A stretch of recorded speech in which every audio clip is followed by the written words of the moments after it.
Good evening. My name is David Sampson, and tonight I will briefly compare and contrast the relationship of the for-profit Nova Fertility in vitro fertilization clinic and the not-for-profit Hope Roots Fertility Foundation in vitro fertilization organization. For my Administrative Communication AA 3302 course number 24146 class of Dr. Payal Cascio, our instructor. Thank you. Firstly, I will identify the distinct purpose of each organization. For the Hope Roots Fertility Foundation, the nonprofit, their distinct purpose is to increase equitable access to fertility care and support for individuals and couples who cannot afford traditional fertility treatments and lack of insurance coverage. Their key focus areas are financial relief, educational awareness, emotional support, and advocacy. The Nova Fertility Clinic, the for-profit fertility center, aims to deliver high-quality, technologically advanced fertilization treatment with personalized care to clients who can pay for premium medical care services. Their key focus areas are cutting-edge treatment, tailored experience, profit sustainability, and brand prestige. Let's look at their exact source of funding. The Hope Root Fertility Foundation relies heavily on contributions from individuals and families who support their mission. The foundation relies heavily on events such as galas and community fundraisers that are organized to generate funds for grants. The foundation also seeks support from corporate organizations to provide substantial backing. It relies on volunteer-run organizations where operational costs are minimized by the free labor, allowing for more funds to be allocated directly to grant recipients. Primary source of income for Nova Fertility Center comes from fees paid by patients for fertility treatments and related services. Nova in vitro fertility clinic has received funding from many investors such as seed funding. Nova is owned by Asia Healthcare Holdings, a private company backed by TPG Growth, which provides strategic and financial support. It has expanded its network through acquisitions such as the purchase of Wings IVF, enhancing its market presence and revenue streams. Nova IVF partners with financial institutions to offer patients financial options, facilitating access to treatments and ensuring a steady revenue flow. In summary, Hope Roots Fertility Foundation depends on altruistic contributions and community support to fund its grants, while Nova Fertility Center operates on a business model driven by patient fees, investments, and strategic growth initiatives. Well, who are the target audience? For Hope Roots Fertility Foundation, the nonprofit, they seek out viable donors of genetic materials, which are eggs and sperm, individuals or couples with fertility issues, private corporations for partnerships. Nova Fertility Center, the for-profit organization, seeks out high-end viable donors for genetic materials of eggs and sperm and high-income individuals or couples with fertility issues. Let's look at what is the difference in the work of cultures of both organizations. For Hope Roots Fertility Foundation, the nonprofit, they are focused on humanitarian aspects of infertility. They're seeking to help the common person, and they work to change the general perception of in vitro fertilization to gain more acceptance. The Nova Fertility Clinic, the for-profit organization, emphasizes on the bottom line. They're focused on generating profit, and they strive to gain annual returns of profits to pass on to owners, investors, and shareholders. This atmosphere can be overly competitive and cutthroat.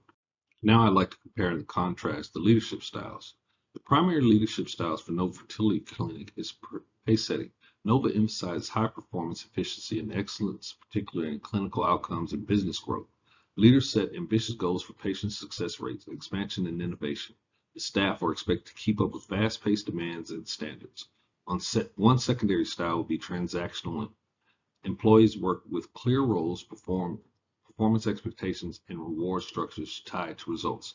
The secondary style would be autocratic, where the strategic decisions are likely to be made at the top level within the limited input from lower level, especially on business and organizational matters. The primary leadership style for the Hope Roots Fertility Foundation is servant, where leaders prioritize the needs of the community, grant recipients, and volunteers, focusing on service and mission over authority.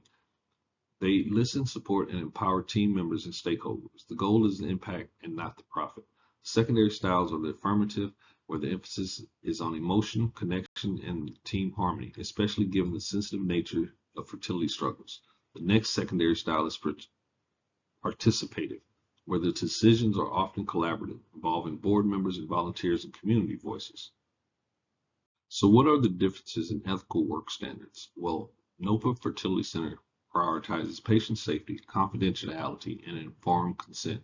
They are accountable to investors, regulators, and patients as well, as balance profits goals with ethical patients care.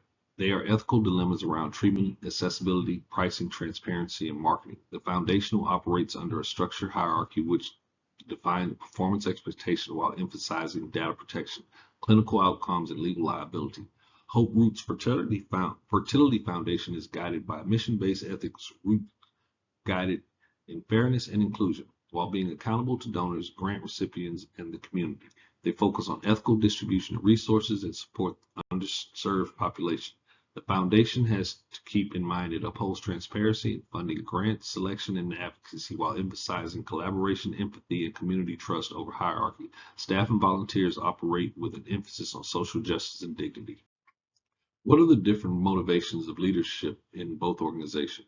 The different top motivations of leaders at Nova Fertility Center would be business growth and market leadership.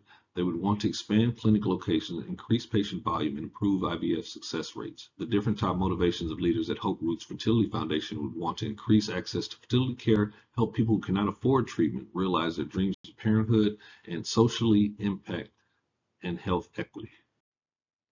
What are the challenges being faced by each organization? For the nonprofit Hope Roots Fertility Foundation face limited funding and resources, high demand for support, volunteer reliance, public awareness, grant impact measurement, emotional labor, and burnout. Whereas the for-profit Nova Fertility Center, high operational costs, accessibility versus affordability, competitive market pressure for high success rates, ethical and legal scrutiny, staff retention, and burnout. Well, what are the latest trends that this field should foresee and prepare for? In the fertility care and in vitro fertilization, the latest trends are the use of artificial intelligence, AI, and the use of app-based cycle tracking tools. What are the needs for improvisations that this field should foresee and prepare for? I took this to mean what are the needs for improvements? I thought that was a typo. Improvements in the industry should focus on the access and affordability of the cultural stigma, the racial disparities, and the lack of localized services. What are the projections that this field should foresee and prepare for? The future projections for these organizations will be to tailor treatments to individuals, and patients should be allowed to travel internationally for more affordable, legally accessible fertility treatments.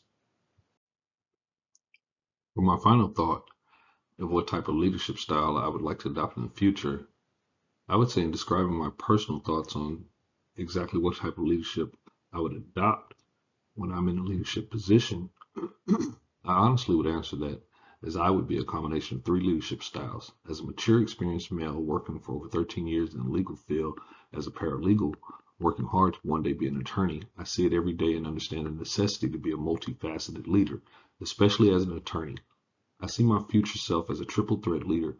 I will be in possession of the artful style of the transactional leader, in that I am firmly aware of the strength of